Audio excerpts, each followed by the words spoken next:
Hi all, இன்றைக்கி நம்ம வந்து வீட்டிலே பீஸா ஈஸியாக பண்ணலாம். இருக்கிற கேஸ் ப்ராப்ளமில் எங்கே பார்த்தாலும் ஆர்டர் பண்ண முடியாது ஃபுட் எதுவுமே. ஸோ வீட்டில் இருக்கிற கிட்ஸ்க்கு அது இஃப்தார் ஸ்பெஷலாக வீட்டிலே பீஸா எப்படி பண்ணுறதுன்னு வாங்க பார்க்கலாம். அதுக்கு இன்றைக்கி நான் வந்து ஹெரிட்டேஜ் பன்னீர் எடுத்திருக்கேன். நீங்கள் என்ன பிராண்ட் பன்னீர் வேணால் எடுத்துக்கலாம். எடுத்து இந்த மாதிரி க்யூப்ஸாக கட் பண்ணிவிட்டு நம்ம யூஸ் பண்ண போகிற கேஸ் ஒரே ஒரு ஐட்டம், இதை மட்டும்தான் நம்ம வந்து கொஞ்சம் லைட்டாக வந்து வதக்கிக்க போகிறோம். மற்றபடி வேறு எதுவுமே கிடையாது. உங்கள்கிட்ட ஏர் ஃப்ரையர் இருந்தால் அதில் கூட வச்சு நீங்கள் ஒரு 15 மினிட்ஸ் வச்சு மசாலா தடவி எடுத்திங்கன்னா நம்ம கேஸ் கூட சுத்தமாக யூஸ் பண்ண தேவையில்லை. ஸோ நல்லா இதை நான் வதக்கி எடுத்துகிட்டு பீஸா பேஸ் எடுத்துகிட்டு ஃபஸ்ட்டு வந்து வெஜ்ஜீஸ் நான் என்னென்ன எடுத்திருக்கேன்னு சொல்கிறேன். இது பன்னீரை வதக்கி எடுத்துக்கிட்டு ஆனியன், அதுக்கப்புறம் வந்து கேப்சிகம், அதுக்கப்புறம் நான் வந்து ஸ்வீட் கார்ன் எடுத்திருக்கேன். இது 3 தான் எடுத்திருக்கேன்.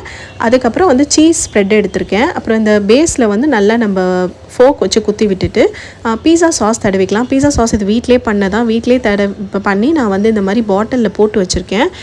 லிங்க் வேணும்னா கீழே கொடுக்குறேன், செக் பண்ணி பாருங்கள். அப்புறம் எல்லா ஹர்ப்ஸும் எடுத்து வச்சுக்கிறேன், மசாலா ஐட்டம்ஸு. ஃபஸ்ட்டு பீஸா சாஸ் தடவிட்டு நம்ம எல்லாமே ப்ளேஸ் பண்ண ஆரம்பிச்சிடலாம். அதுக்கப்புறம் நான் பீஸா சாஸ்க்கு அப்புறம் சீஸ் ஸ்ப்ரெட்டு மேலே தடவுறேன். இந்த மாதிரி சீஸ் ஸ்ப்ரெட் தடவுறதுனால பீஸா செம்ம டேஸ்ட்டாக சீஸியாக சூப்பராக இருக்கும்.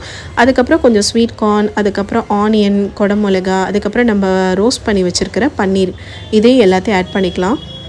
உங்கள்கிட்ட மார்சலா சீஸ் இருந்துச்சுன்னா அது ஒரு ஹேண்ட்ஃபுல் ஆஃப் மார்சலா சீஸும் நீங்கள் நடுவில் ஆட் பண்ணிக்கலாம். ஆட் பண்ணி நம்ம அவனை நல்லா ப்ரீஹீட் பண்ண அவனில் வந்து 180 டிகிரி செல்சியஸில் ஒரு 15 மினிட்ஸ் வச்சு எடுத்தோன்னா நம்ம சூப்பரான பீஸா ரெடி. அதுக்கு முன்னாடி மேலே வந்து மசாலாஸ் இந்த மாதிரி லைட்டாக மேலே தூவி விட்டுக்கோங்க. இல்லை நீங்கள் வந்து பேக் பண்ணி எடுத்ததுக்கப்புறம் கூட நீங்கள் சாப்பிட்லாம். இன்னொரு பீஸாவும் நான் ரெடி பண்ணிக்கிறேன். என்கிட்ட கொஞ்சம் லெஃப்ட் ஓவர் சிக்கன் இருந்துச்சு, அதை வச்சு நான் இந்த பீஸாவும் ரெடி பண்ணிக்கிறேன். இந்த மாதிரி வீட்லேயே ஹெல்த்தியாக சூப்பராக செஞ்சு கொடுக்கலாம். ஹோட்டலில் போய் ஆர்டர் பண்ணணும் அவசியமே இல்லை.